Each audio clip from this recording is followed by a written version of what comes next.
오늘은 세상을 사랑하지 않는 이유라는 제목으로 계속해서 말씀을 이어가겠습니다. 여러분, 고대나 현대 시대나 또 아브라함 시대나 지금 요한일서를 쓰고 있는 요한의 시대나 오늘 우리가 예배를 드리고 있는 현대 시대나 사람들의 공통된 모습을 발견할 수가 있는데, 그것은 물질적인 풍요로움에 대한 열망이라고 말할 수 있습니다. 오래전 시대보다 지금이 훨씬 더 윤택한 삶을 살고 있는 시대임에도 불구하고 이 사람들이 느끼는 체감은 더 빈곤해진 것 같은 마음을 가지고 있습니다.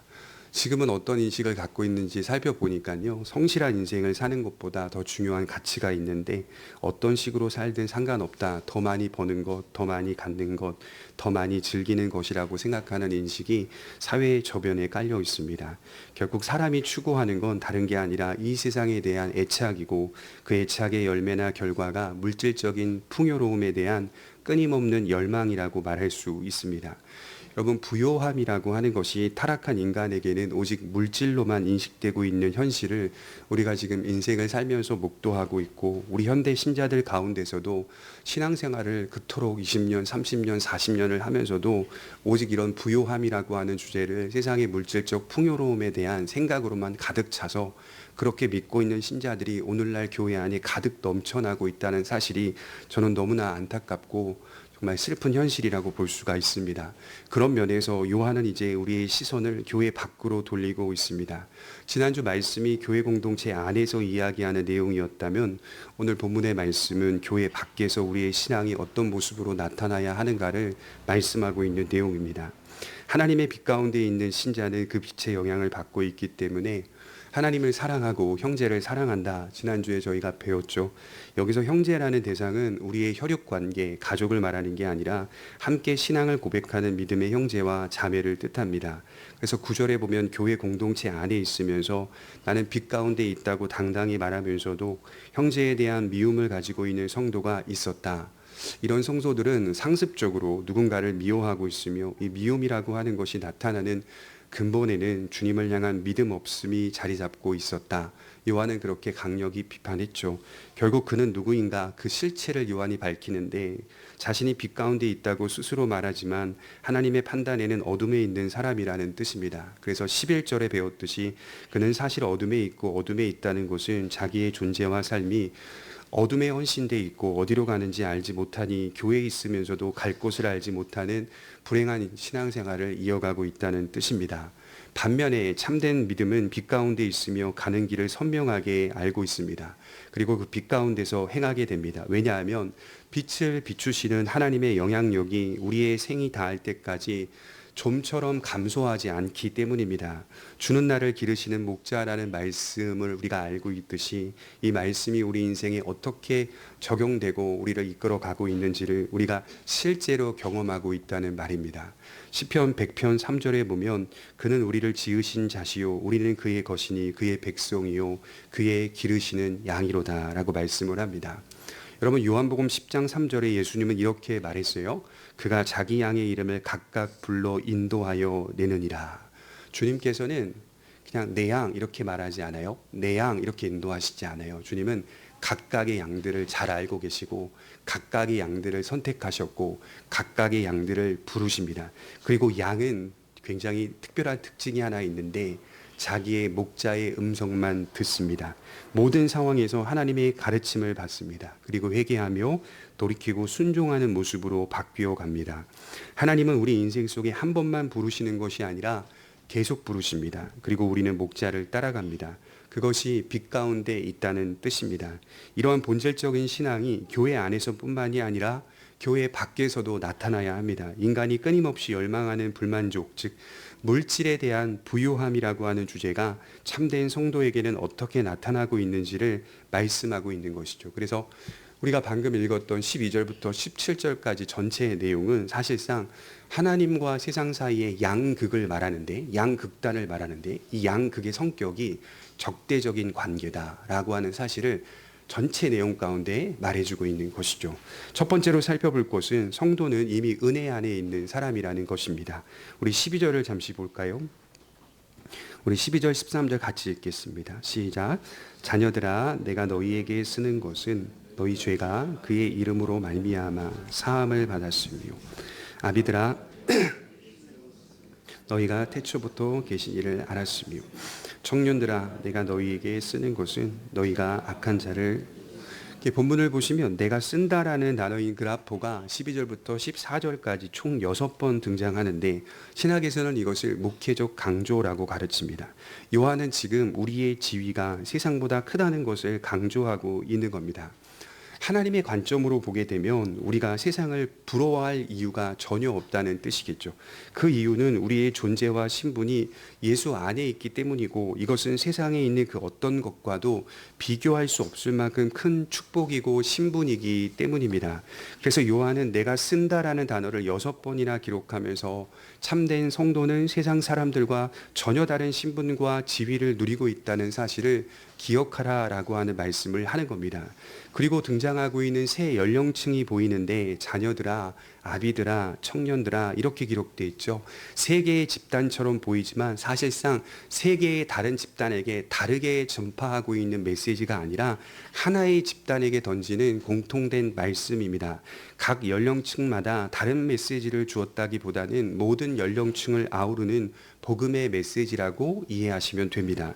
그래서 이렇게 통합할 수 있을 것 같아요. 복음을 받아 하나님의 자녀가 된 모든 신자, 모든 교회에게 향하는 말씀이라는 사실입니다. 그래서요, 젊은 자나 늙은 자 모두 예수 그리스도 안에서 이러한 혜택을 누리고 있다는 사실을 강조하는 말씀인 것이죠. 그러면 우리가 누리는 것이 무엇일까? 우리가 어떤 혜택을 받으면서 우리 인생을 살고 있는 것일까? 첫째 혜택은 12절에 너희 죄가 그의 이름으로 말미암아 사함을 받았으며 라고 기록하고 있습니다. 죄사함이 너희가 인생을 다 살고 나서 죄사함이라고 하는 은혜가 주어질 거야 이렇게 말하지 않고 이미 너희 안에 이루어진 것이야 라고 표현하고 있는 것이죠. 요한이 쓴 요한복음 같은 경우를 보면 요한복음 1장부터 21장까지를 전체를 다 천천히 읽어보시면 각 장마다 드러나고 있는 모티브가 있는데 그것은 요한이 처음부터 의도하며 썼던 대로 예수님을 세상 죄를 지고 가는 하나님의 어린 양으로 묘사하고 있다는 것이죠. 그래서 그리스도께서 등장할 때마다 요한은 요 모티브를 놓치지를 않아요. 예수께서 누구시냐? 세상 죄를 지고 가는 하나님의 어린 양이다. 그리스도께서 이 세상에 오신 목적은 다른 목적을 띈 것이 아니라 우리의 죄를 대속하시기 위해서다라고 하는 사실을 그렇게 많이 요한이 강조하고 있는 겁니다. 그럼 예수님 이후에 사도시대 때는 그 메시지가 좀 달라졌을까? 여러분 사도시대 때 교회의 가장 큰 메시지가 뭘까요? 사도행전을 읽어보시면 금세 알 수 있듯이 죄에 대한 용서입니다. 죄 용서의 선포는 복음의 핵심 메시지입니다. 불안한 죄 용서가 아니라 예수께서 온전하게 이루신 확정적인 죄사함을 교회는 가지고 있다. 소유하고 있는 그 메시지를 가지고 교회는 승리하며 살고 있다. 그래서 기독교가 죄 용서라고 하는 이 분명한 복음 위에 가르쳐지지 않는다면 그것은 주님이 창립한 교회나 또 기독교 진리라고 말할 수가 없는 것이죠. 현대 그리스도인들이 예수로 말미암아 죄사함을 받았다는 이 귀한 진리를 하찮게 여긴다면 그것은 복음을 아직 모르는 겁니다. 우리가 지금 이 자리에 나와 은혜를 누린다고 말할 수 있는 근거는 우리 모두가 예수 안에서 죄사함을 받았기 때문입니다. 그래서 피의 속죄 교리는 기독교에서 가장 중요한 진리라고 말할 수가 있습니다. 여러분 지나온 1장 7절을 보시면 요한은 이렇게 말했어요. 우리가 서로 사귐이 있고 그 아들 예수의 피가 우리를 모든 죄에서 깨끗하게 하실 것이요. 그 아들 예수의 피가 우리를 모든 죄에서 깨끗하게 하실 것이라는 이 약속과 복음의 효력이 우리에게 있다는 것이 하나님과 우리 신자와 다른 신자와의 변하지 않는 사귐을 형성하게 만들어 주었다는 뜻이죠. 이것이 바로 우리가 누리는 가장 큰 만족이고 혜택이며 부요함이라고 말할 수가 있습니다. 그러니까 안타깝죠. 현대시대에서 교회가 전파하고 있는 메시지가 두드러지게 나타나고 있는 메시지가 무엇인지를 가만히 들여다보면 그것이 복음이냐 아니면 한 인간의 도덕과 윤리냐 대부분 가늠할 수 있어야 됩니다. 성경이 우리에게 제일 중요한 위치에 무엇을 놓고 있는지를 가만히 생각해 볼 때 예수 그리스도는 우리의 모범이자 우리의 구주라는 사실을 증명하고 있는 것이죠. 주님은 모범만 되는 것이 아니라 우리의 구주라는 사실, 우리의 죄를 용서하시고 우리를 구원하시는 구주라는 사실. 두 번째 혜택이 무엇입니까? 13절에 보면 너희가 태초부터 계신 이를 안다라고 말씀을 합니다. 다시 말해 가장 귀하고 건전한 지식을 우리 모두가 가지고 있다라고 하는 사실이죠. 1장 10절에 말하고 있듯이 만일 우리가 범죄하지 아니하였다 하면 하나님을 거짓말하는 이로 만드는 것이니 또한 그의 말씀이 우리 속에 있지 아니하리라. 우리가 살고 있는 시대가 어떤 시대죠? 거짓된 지식과 정보가 난무하고 있던 시대. 심지어 교회의 진리를 전파하고 있는 바로 그 장소, 그 환경에서도 그 진리를 비틀어 왜곡하여 거짓된 진리로 성도들을 미혹하고 유혹하고 있는 시대. 초대교회 형편도 다르지 않았습니다. 그럼에도 불구하고 참된 신자는 참된 지식을 안다라고 하는 사실을 가장 귀한 복으로 여겼다는 말입니다. 영원한 진리를 진정으로 이해하고 태초부터 계신 예수 그리스도를 안다는 것은 신자에게 있어서 가장 큰 은혜입니다. 요한일서 1장 1절을 보시면 요한일서 1장 1절이 어떻게 열리고 있습니까? 태초부터 있는 생명의 말씀에 관하여는 우리가 들은 바요, 눈으로 본 바요, 자세히 보고 우리의 손으로 만진 바라, 이렇게 시작하고 있습니다. 그분이 유일한 생명이고 생명의 말씀이라는 사실을 기억하면서 이 예수가 우리를 성부 하나님을 아는 것으로 연결시키고 있더라라고 하는 사실입니다. 예수 그리스도로 말미암아 하나님과 진정한 화목을 이룰 수 있다는 사실이죠. 그리고 그 화목한 관계 가운데 끊임없이 은혜를 받습니다. 관계를 통하여 믿음의 지식이 자라간다는 사실이죠. 그래서 기독교 진리는 기독교에서 진리를 안다는 것은 정보를 안다는 것이 아니라 관계 안에서 바른 정보를 알아간다는 뜻입니다. 인격적 교제가 이루어지고 있다는 것입니다. 제가 우리 성도님들에게 당부드리고 싶은 것은 오늘 주어지는 말씀을 통하여 우리가 말씀을 받고 한 주간 삶을 살 때 반드시 하나님과 나와의 인격적인 교제가 있으셔야 합니다. 하나님이 살아계신다는 사실, 나를 말씀으로 이끌어 가신다는 사실을 내가 그것을 경험하지 않으면 거듭난 성도라고 말하기가 사실 좀 애매합니다. 왜냐하면 빛을 비추시는 하나님의 영향력 안에 있기 때문에 그가 살아계시고 그가 내 안에 계시고 내가 그의 안에 있다는 사실을 내가 늘 인식하고 있기 때문에, 인식이라고 하는 것은 단순히 정보를 알고 있다는 의미가 아니라 관계 속에서 자라고 발전해 가고 있는 살아있는 유기체적 생명력이기 때문에 그것을 경험하지 않으면 내 신앙은 자랄 수가 없다라고 말씀을 드리는 것이죠. 더 중요한 건 우리의 일상이 그리스도와의 관계를 누리고 있느냐가 너무나 중요한 과제라고 하는 것이죠. 세 번째 혜택은 13절 하반절에 보면 너희가 악한 자를 이기었습니다. 신자가 살아내고 있는 토양을 보십시오. 이 토양이 승리를 얻기 위한 가정이 아니라 승리 안에서 싸우는 위치라는 뜻입니다. 예수께서 오셔서 무엇을 이루셨습니까? 신자의 죄를 사하셨고 동시에 사탄의 일을 멸하셨습니다. 우리 그 다음 장 요한일서 3장 8절을 한번 보실까요?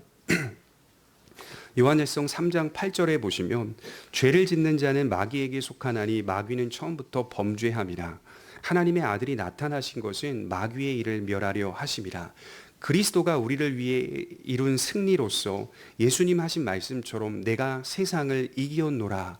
요한복음 16장 33절에 보면 이것을 너희에게 이름은 너희로 내 안에서 평안을 누리게 하려 함이라.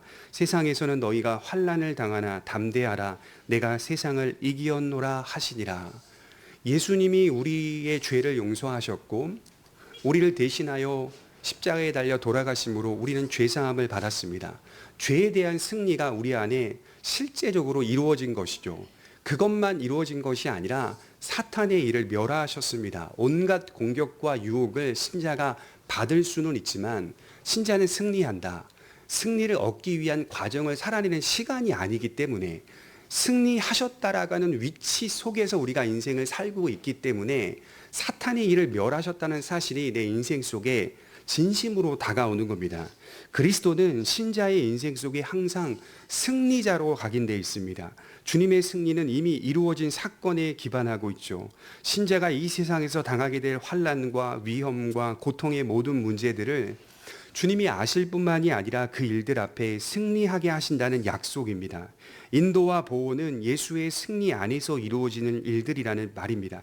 그래서 우리가 마주하게 되는 현실, 실패감, 좌절감, 또 상실감, 허무감 이런 것들, 인생에서 만나게 되는 모든 연약함 가운데서 실패를 보지 않고 다시 일어날 수 있는 근거가 어디 있느냐?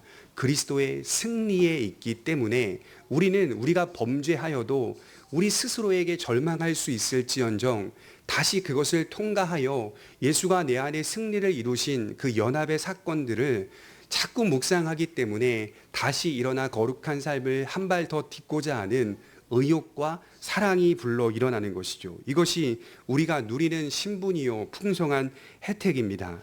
네 번째 혜택은 14절에 너희가 강하고 하나님의 말씀이 너희 안에 거하시며 너희가 흉악한 자를 이기었습니다. 자, 이겼다라고 하는 이 승리의 주제가 예수의 십자가 사건에만 있는 것이 아니라 우리에게 주어진 하나님의 말씀과도 연결시키고 있습니다.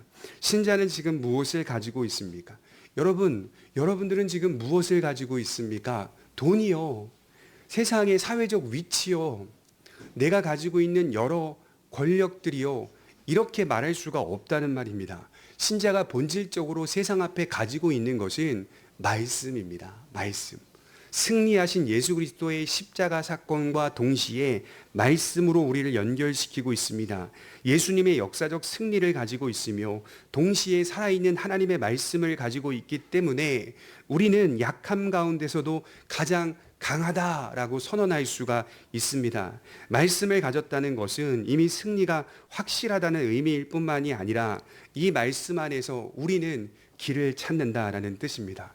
그래서 초기 기독교회는 교리라고 하는 것을 매우 중요하게 여겨서 진리를 확립했던 겁니다. 그래서 여러분 교회가 세워질 때 초대교회사를 공부해 보면 그렇게 박튀기게 싸워요. 교회 안에서. 매번 공의회를 열어서 계속 싸워요. 왜 싸웠느냐?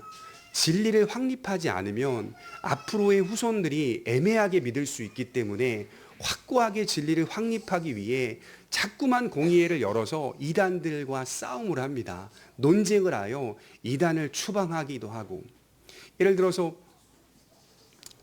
아리우스 같은 사람은 아타나시우스의 뺨을 때리기도 하고, 초대교회에서 공부해 보면 뺨을 맞은 아타나시우스는 맞으면서까지도 그를 이단으로 공격하고 하나님의 말씀을 세우고, 정말 많은 일들이 초대교회 안에 있었습니다. 진리를 확립하기 위한 수많은 사람들의 철저한 헌신이 있었습니다. 그리하여 구원론, 신론, 기독론, 인간론, 종말론 이와 같은 주제들을 초기 교회에서 확립했던 겁니다. 대표적으로 우리가 늘 예배 때 외우고 있는 사도신경 같은 경우가 그 짧은 신앙 고백 안에 성경 66권이 다 들어있다는 것 아십니까?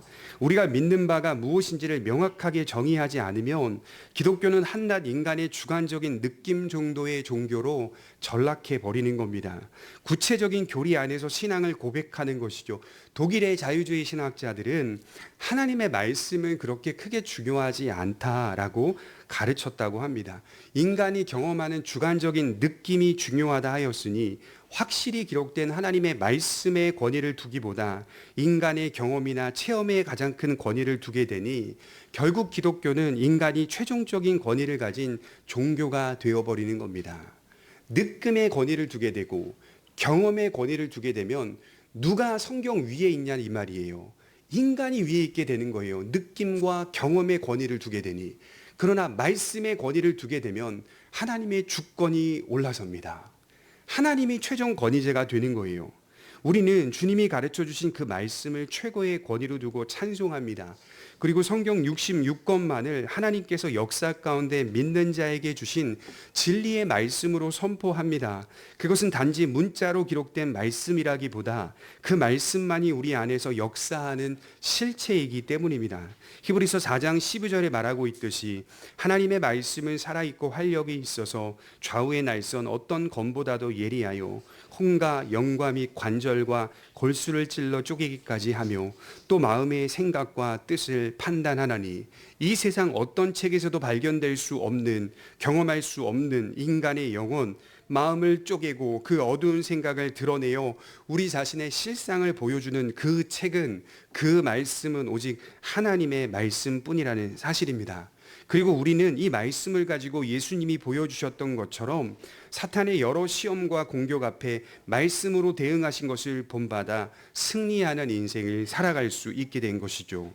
하나님의 말씀이 가리키는 것이 예수 그리스도이며 그 말씀은 잠재성을 가지고 있어서 이기는 능력으로 우리 인생의 역할을 다할 것입니다. 이것이 우리가 받은 부요함이라고 말할 수가 있습니다. 이렇게 성도는 제가 말씀드렸죠. 몇 가지로 죄사함의 은혜를 받았고 태초부터 계신 예수 그리스도를 알고 있으며 그리스도의 승리 안에 있고 하나님의 말씀을 소유한 사람이기 때문에 이 세상 속에서 강한 자다. 그렇다면 이런 성도에게는 나타나서는 안 되는 게 있습니다. 정말 참 성도에게는 나타나서는 안 되는 게 있는데 그게 뭐냐? 세상을 사랑해서는 안 됩니다. 두 번째로 우리가 살펴볼 것은 신자는 세상을 사랑하지 않습니다. 우리 15절에 보시면 우리 15절 16절을 같이 읽겠습니다. 시작. 이 세상이나 세상에 있는 것들을 사랑하지 말라. 누구든지 세상을 사랑하면 아버지의 사랑이 그 안에 있지 아니하니 이는 세상에 있는 모든 것이 안목의 정욕과 이생의 다 아버지께로부터 온 것이 아니요 세상으로부터 온 것이라. 하나님을 사랑하는 길이 아니라면 세상을 사랑하는 길을 택하고 있다는 뜻입니다. 쉽게 말해서 신자에게 하나님은 사랑해야 할 제일의 대상이라는 뜻이죠. 잘 아는 말씀 중에 신명기 6장 5절에 너는 마음을 다하고 뜻을 다하고 힘을 다하여 내 하나님 여호와를 사랑하라.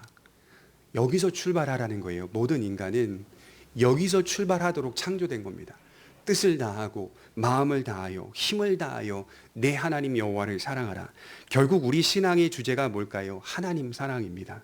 세상을 사랑하는가 하나님을 사랑하는가 늘 자신을 성찰해야 할 지문입니다. 그렇다면 인간이 하나님보다 세상을 더 사랑한다는 것은 무엇을 의미하는 걸까요? 16절에 그 성격을 말하고 있는데 육신의 정욕과 안목의 정욕과 이생의 자랑, 즉 이러한 것들은 하나님께로부터 온 것이 아니라 세상에 있는 것이니 땅에 속한 것이라는 의미입니다. 세상을 사랑하지 말라는 말씀은 세상 그 자체를 극단적으로 악하게 보아서 세상에 속한 모든 것들에 대하여 완전한 금욕을 요구하거나 단절을 조장하거나 거부하라는 말씀이 아닙니다. 왜냐하면 본질적으로 성경은 시편 24편 1절에 말하고 있듯이 땅과 거기에 충만한 것과 세계와 그 가운데 사는 자들은 다 여호와의 것이로다. 모든 만물이 모든 세상이 하나님의 것임을 찬송하고 있기 때문에 우리는 이 세상의 것들을 이용하고 사용하면서 하나님의 은혜를 누리고 하나님의 나라를 갈망하게 됩니다. 여기서 세상을 사랑하지 말라는 것은 창조 세계를 미워하거나 물질 자체를 악하게 여기라는 뜻이 아니라 하나님보다 타락한 세상과 죄된 가치관에 애착을 두지 말라는 뜻입니다. 신자의 길이 근본적으로 구속의 길을 지향해야 한다는 말을 하는 겁니다. 구원의 길로 걸어가는 우리의 방향이 맞다면 우리는 이 세상에 있는 것을 얻고 벌고 사용하고 이용하면서도 구속의 방향을 고수한다는 뜻입니다. 그러니 우리가 하나님을 제일로 사랑한다면 이것이 피상적인 섬김이 되는 게 아니라 하나님께서 사랑하시는 것도 나는 사랑한다 라는 말씀으로 받게 되는 것이죠. 하나님을 아는 지식으로 발전하고 그분이 기뻐하시는 것을 행한다는 말씀입니다. 이제는 옛사람의 방식이 아니라 새 사람의 방식대로 그분이 기뻐하시고 사랑하시는 것을 나도 사랑한다 라고 하는 방식으로 살게 되는 것이죠. 그래서 우리는 이 세상을 살면서 하나님을 사랑하는 것을 방해하는 세상의 다른 대상이나 유혹을 사랑하거나 그것에 큰 애착을 두지 않는다는 뜻입니다. 로마 시대의 카르타고의 감독이었던 키프리아누스라고 하는 이 3세기경 교부는 성도들에게 3세기니까 200년대에서 300년대 정도거든요. 완전히 고대죠.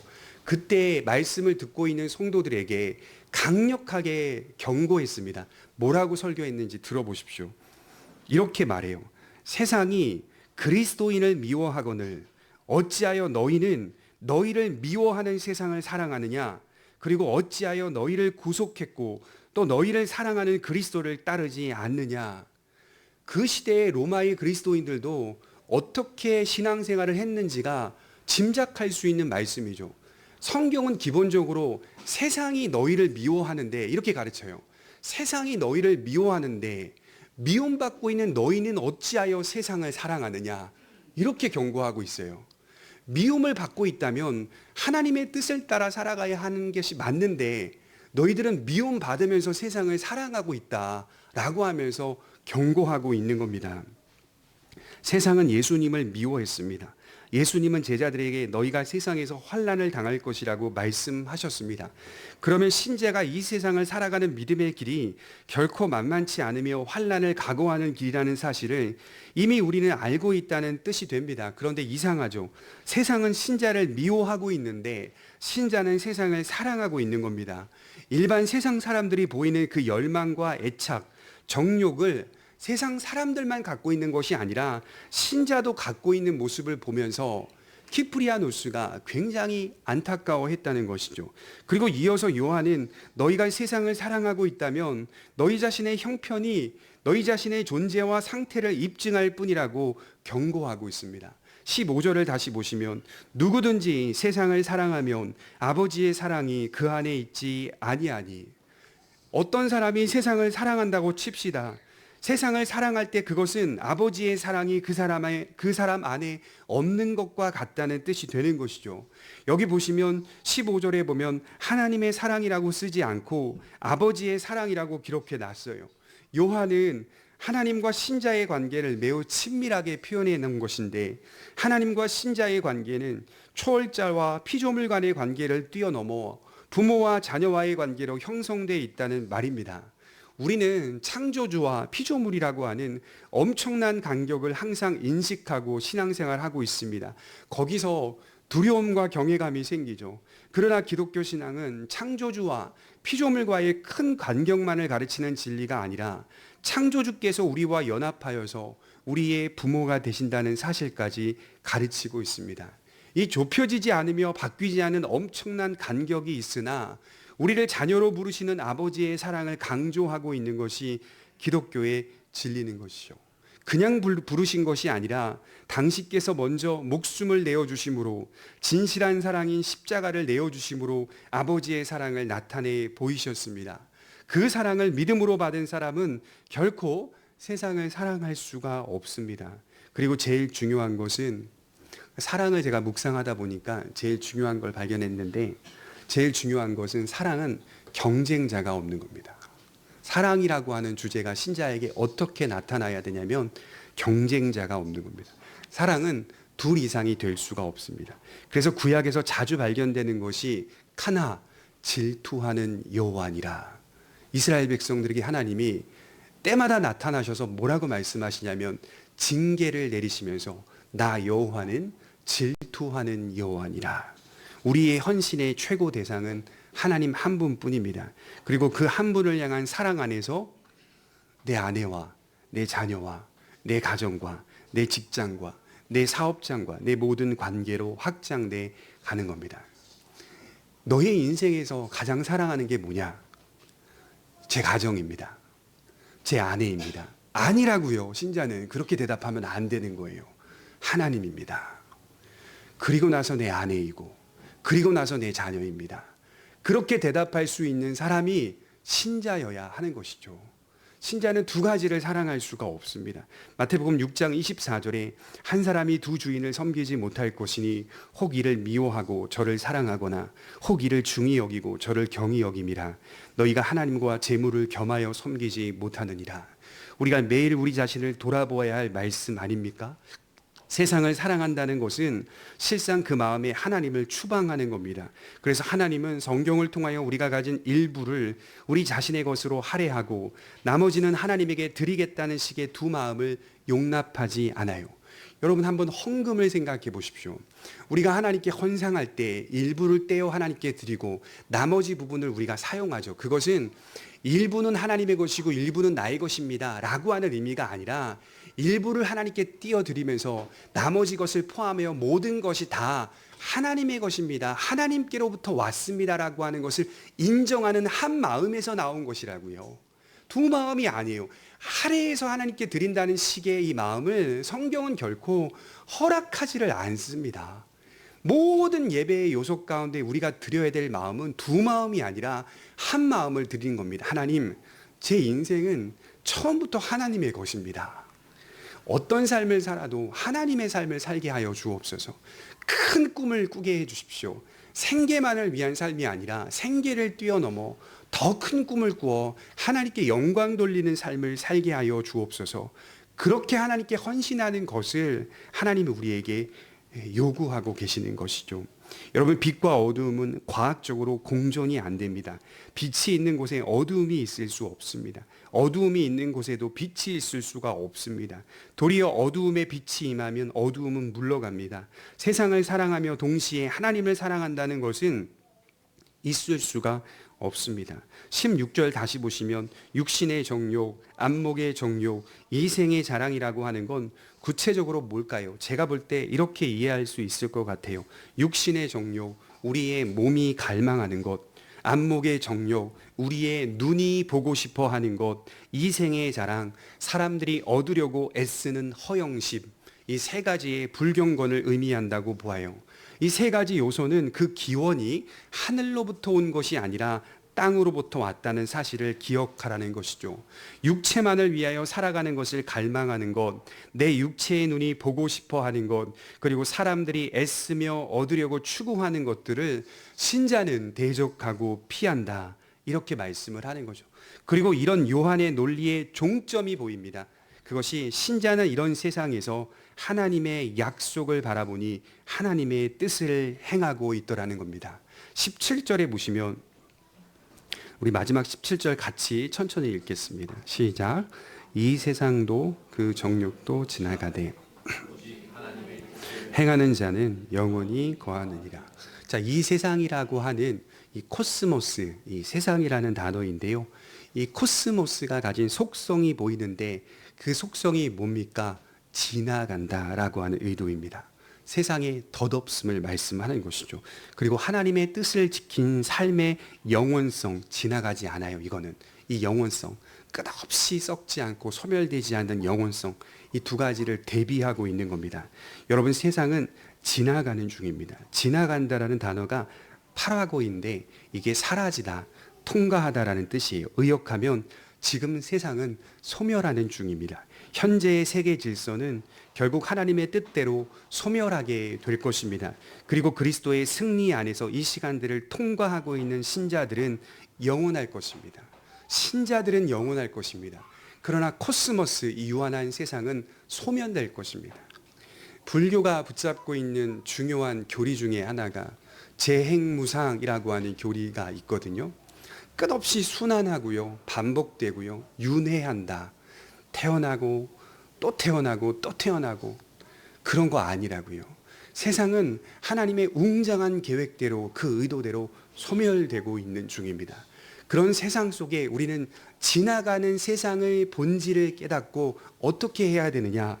베드로전서 2장 11절에 사랑하는 자들아, 거류민과 나그네 같은 너희를 권하노니 영혼을 거슬러 싸우는 육체의 정욕을 제어하라. 우리는 이 땅 가운데 정욕을 제어할 수 있어야 합니다. 그리고 하나님의 뜻을 따라 살아가려는 모습을 가지고 있어야 합니다. 누가 우리에게 선망의 대상입니까? 저는요, 사실은 현대의 가장 큰 문제가 뭐라고 생각하냐면요, 비교라고 생각합니다. 저는 특히 자녀를 기르면서요, 더 많이 이게 와닿아요. 사람이 비교 때문에 망하는 거예요. 보니까 그렇게 비교들을 해요. 그리고 비교를 안 할래야 또 안 할 수가 없어요. 또 환경이 그렇게 만들어 놨거든요. 비교를 계속하다 보니까요, 끝없이 불만족스럽고 끝없이 물질을 추구하게 만드는, 누가 선망의 대상입니까? 라고 물으면요, 다 그런 것들이요. 물질적인 것들. 부럽다. 나도 한번 가져봤으면 좋겠고, 나도 한번 그 위치에 갔으면 좋겠고 하는 것으로 자기의 존재를 정의를 하려고 해요. 내 존재가 그런 것을 얻고 벌고 그 위치에 노임을 통하여서 확인받으려고 하는데, 나의 존재는 그런 것들로 확인되게끔 창조되지가 않았어요. 영혼은 늘 갈망하거든요. 물질을 아무리 벌어도 영혼은 배고프거든요. 항상. 영혼은 어디에 안식할 수 있느냐? 어거스틴이 말했듯이 하나님 안에 있을 때에만 안식할 수가 있습니다. 거기가 거처이거든요. 우리의 거처이거든요. 그러니 누가 선망의 대상입니까? 예수께서 많은 무리들에게 말씀하실 때 어머니와 동생들이 찾아와 밖에 서 있었습니다. 그때 한 사람이 예수님께 나와 말하기를 당신의 어머니와 당신의 동생들이 당신을 만나려고 찾아왔습니다. 밖에 저렇게 줄 서 있습니다. 가십시오. 그러자 주님이 대답하시기를 마태복음 12장 47절에 누가 내 어머니며 누가 내 동생들이냐? 누구든지 하늘에 계신 내 아버지의 뜻대로 하는 자가 내 형제요 자매요 어머니이니라. 예수님이 도덕교사라고요? 복음서 읽어보시면 기괴한 말씀들을 상당히 많이 하셨거든요.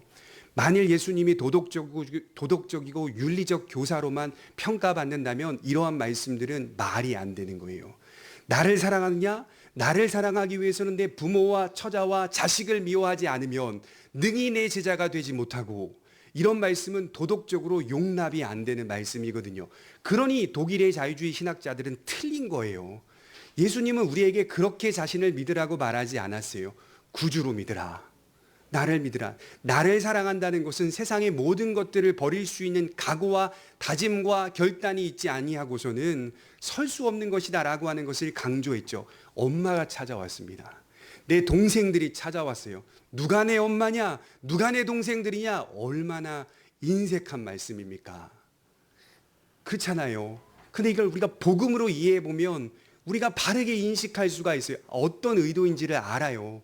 하나님 사랑한다는 것이 세상 가운데 어떤 위치에 놓여 있는지를 우리가 이해하고 있으니 세상을 사랑할 수 없는 거구나.